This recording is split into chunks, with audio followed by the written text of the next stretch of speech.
ओम शांति। 26 जनवरी 2024। बाप दादा मधुबन। मीठे बच्चे, तुम्हें अब शांति धाम और सुख धाम जाने का सहारा मिला है। तुम बाप को याद करते करते पावन बन कर्मातीत हो अपने शांति धाम चले जाएंगे। प्रश्न: बाप की पुचकार किन बच्चों को मिलती है? बाप का शो कैसे करेंगे? उत्तर: जो बच्चे वफादार, सर्विस एबल और बहुत मीठे हैं, कभी किसी को दुख नहीं देते, ऐसे बच्चों को बाप की पुचकार मिलती है। जब तुम बच्चों को आपस में बहुत बहुत लव रहे, कभी भी भूले ना हो, मुख से दुख देने वाले बोल ना निकले, सदा भाई भाई का रूहानी प्यार रहे, तब बाप का शो कर सकेंगे। गीत: मुझको सहारा देने वाले। ओम शांति। गीत तो बच्चों ने बहुत बार सुना है। बच्चे समझते हैं कि आवागमन में हम कितने भटके हैं। ड्रामा के प्लान अनुसार एक शरीर छोड़ दूसरा लिया है। सुखधाम में आप ही एक शरीर छोड़ते थे, दूसरा लेते थे खुशी से। अब बाप खुशी से शरीर छोड़ने के लिए समझा रहे हैं। बच्चे समझते हैं हम आत्मा परम धाम से आई हैं। हम आत्मा यहाँ पाठ बजाती हैं। पहले पहले आत्मा का निश्चय चाहिए कि हम आत्मा अविनाशी हैं। बच्चों को समझाया है सहारा देने वाला एक ही बाप है। बाप को याद करने से बहुत खुशी होती है। यह बहुत समझने की बात है। पहले जब शांति धाम में रहते हैं, फिर पहले सुख धाम में आते हैं, बाप तुमको सहारा देते हैं। बच्चे, तुम्हारा शांति धाम सुख धाम आया कि आया। यह तो निश्चय है कि हम आत्मा एक शरीर छोड़ दूसरा लेते हैं। पहले से ही अविनाशी पाठ मिला हुआ है। तुमको यह 84 जन्मों का पाठ बजाना है। बाप बच्चों से ही बात करते हैं, क्योंकि इन बातों को सिवाय तुम्हारे और कोई जानते ही नहीं। इस पुरुषोत्तम संगम युग पर ही पुरुषोत्तम बनने के लिए बाप रास्ता बताते हैं। आत्मा को कोई डर नहीं होना चाहिए। हम तो बहुत ऊंच पद पाते हैं। तुम सभी जन्मों को जान गए हो। यह है अंतिम जन्म। आत्मा समझती है हमको सहारा मिला है शांति धाम सुख धाम में जाने के लिए, तो खुशी से जाना चाहिए। परंतु अभी यह ज्ञान मिला है कि आत्मा पतित है, आत्मा के पंख टूट गए हैं। माया पंख तोड़ देती है, इसलिए वापस जा नहीं सकती। पावन जरूर बनना है। वहाँ से नीचे तो कोई आ गए, परंतु अब आप ही वापस जा नहीं सकते। सबको पाठ बजाना ही है। तुमको भी ऐसे समझना है हम बहुत ऊंच कुल के हैं। अभी हमको फिर से ऊंच डिनास्टी का राज्य भाग्य मिलता है। फिर हम इस शरीर को क्या करेंगे? हमको नया शरीर तो वहाँ मिलना है। ऐसे अपने से बातें करो। बाप ने अपना भी परिचय दिया है।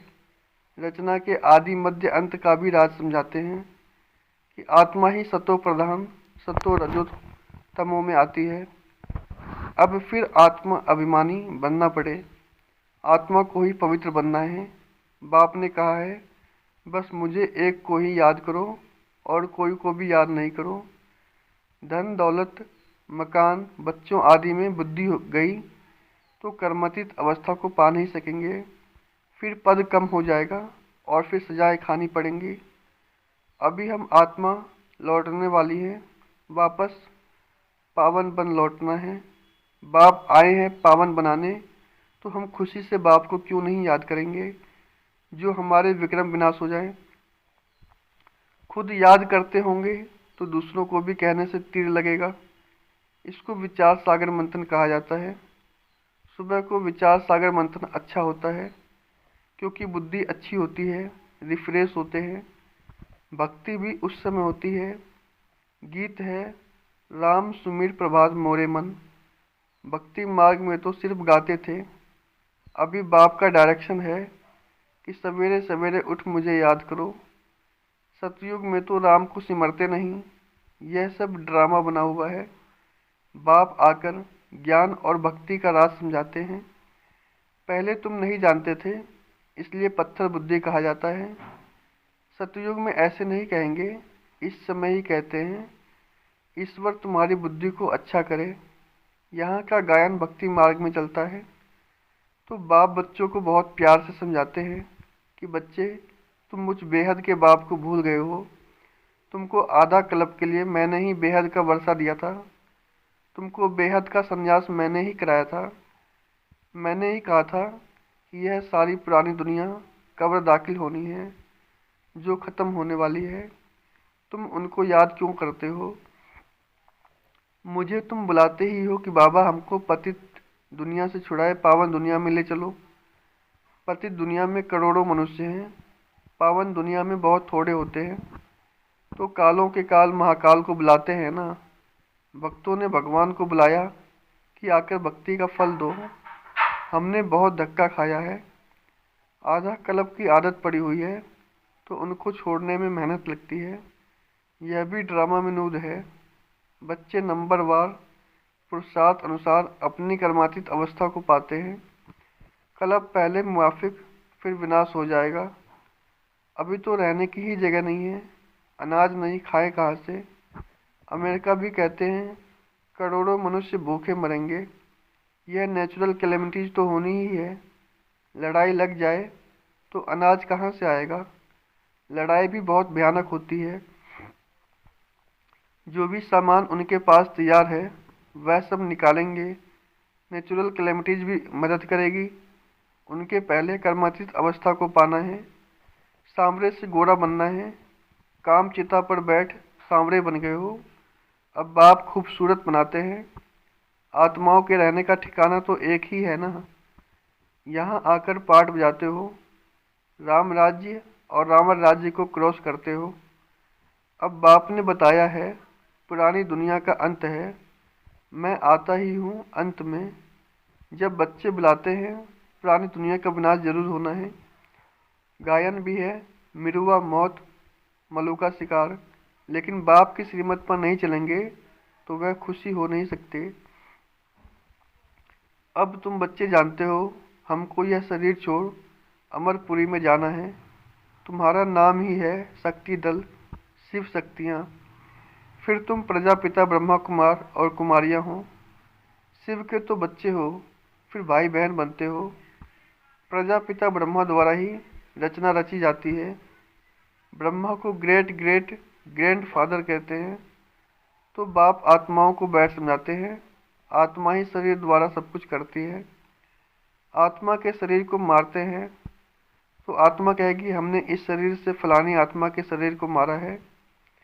बच्चे पत्रों में लिखते हैं हम आत्मा ने शरीर द्वारा यह भूल की। मेहनत है ना, इसमें विचार सागर मंथन करना है। मेल्स के लिए बहुत सहज है। बम्बई में सुबह को कितने घूमने फिरने जाते हैं।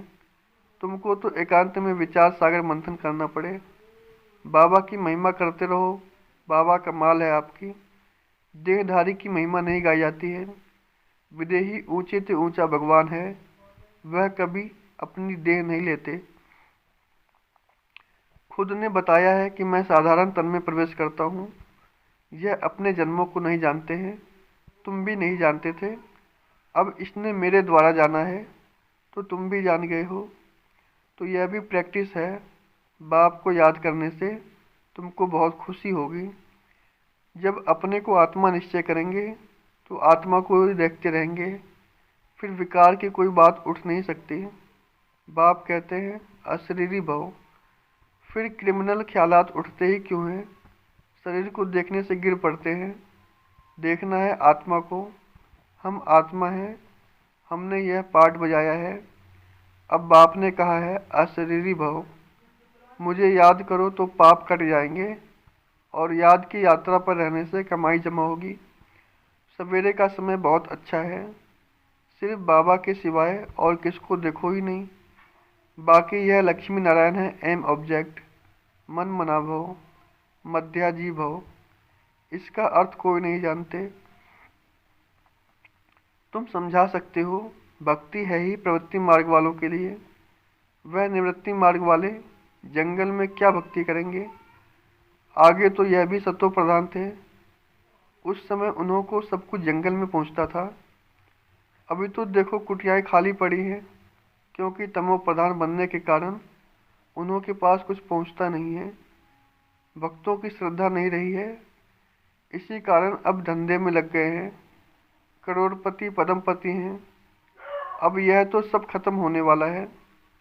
ऐसे नहीं कि इस सोने से कोई मकान आदि बनेंगे, वहाँ तो सब कुछ नया होगा, अनाज भी नया।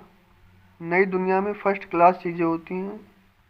अभी तो ज़मीन सड़ गई है, जो अनाज भी पूरा नहीं निकलता है। वहाँ तो सारी ज़मीन भी तुम्हारी, सागर भी तुम्हारा रहता है। वहाँ कितना शुद्ध भोजन खाते हैं। यहाँ तो देखो, जानवरों को भी पकाकर खा लेते हैं। वहाँ तो ऐसी बात ही नहीं है। तो तुम बच्चों को बाबा का बहुत शुक्रिया मानना चाहिए। तुम बाप को जानते हो और फिर औरों को भी बताते हो कि बाप ने कहा है कि मैं साधारण बूढ़े तन में इनकी भी वानप्रस्थ अवस्था में प्रवेश करता हूँ। वानप्रस्थ अवस्था में ही वापिस जाना है, यह भी कायदा है। भक्ति मार्ग में भी यही रस्म चलती है। यह सब है धारण करने की बातें। कोई तो अच्छी रीति नोट कर धारण कर और औरों को भी सुनाते हैं। सुनने से बहुत मज़ा आता है, क्योंकि अब सहारा मिला है।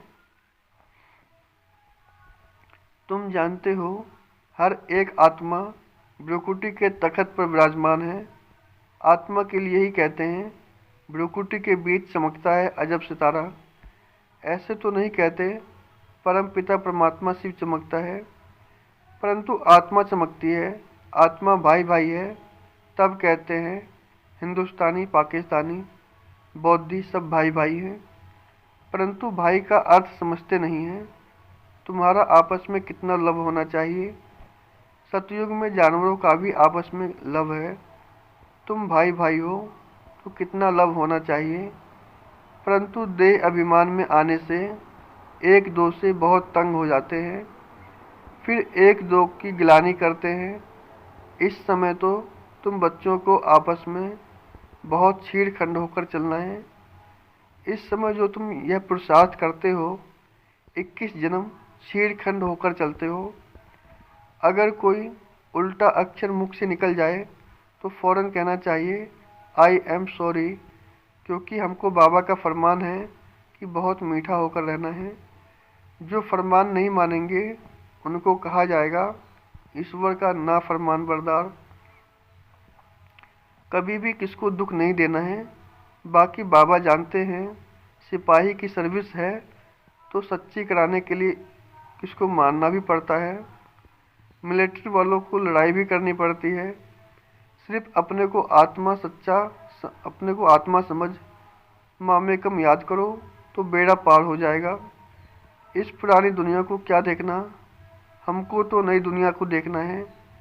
अब तो श्रीमत से नई दुनिया स्थापन हो रही है। इसमें आशीर्वाद की कोई बात नहीं। टीचर कभी आशीर्वाद नहीं करते हैं। टीचर तो पढ़ाते हैं। जितना जो पढ़ते हैं मैनर्स धारण करते हैं, ऐसा पद पाते हैं। इसमें भी ऐसा है, अपना रजिस्टर आपे ही देखना है कि हम कैसे चलते हैं। कोई तो बहुत मीठा होकर चलते हैं, हर बात में राजी रहते हैं। बाबा ने कहा है कि तुम आपस में कचहरी करो कि कोई भूल तो नहीं होती है, परंतु कचहरी करने वालों को समझना चाहिए हम आत्मा हैं। हम अपने भाई से पूछते हैं, इस शरीर द्वारा कोई भूल तो नहीं हुई, किसको दुख तो नहीं दिया। बाप कभी दुख नहीं देते। बाप तो सुख धाम का मालिक बनाते हैं। बाप है ही दुख हरता सुख करता, तो तुमको भी सबको सुख देना है। उल्टा सुल्टा कभी भी बोलना नहीं है। कभी भी लो अपने हाथ में नहीं उठाना है। तुम्हारा काम है रिपोर्ट करना, बहुत मीठा बनना है। जितना मीठा बनेंगे उतना बाप का शो करेंगे।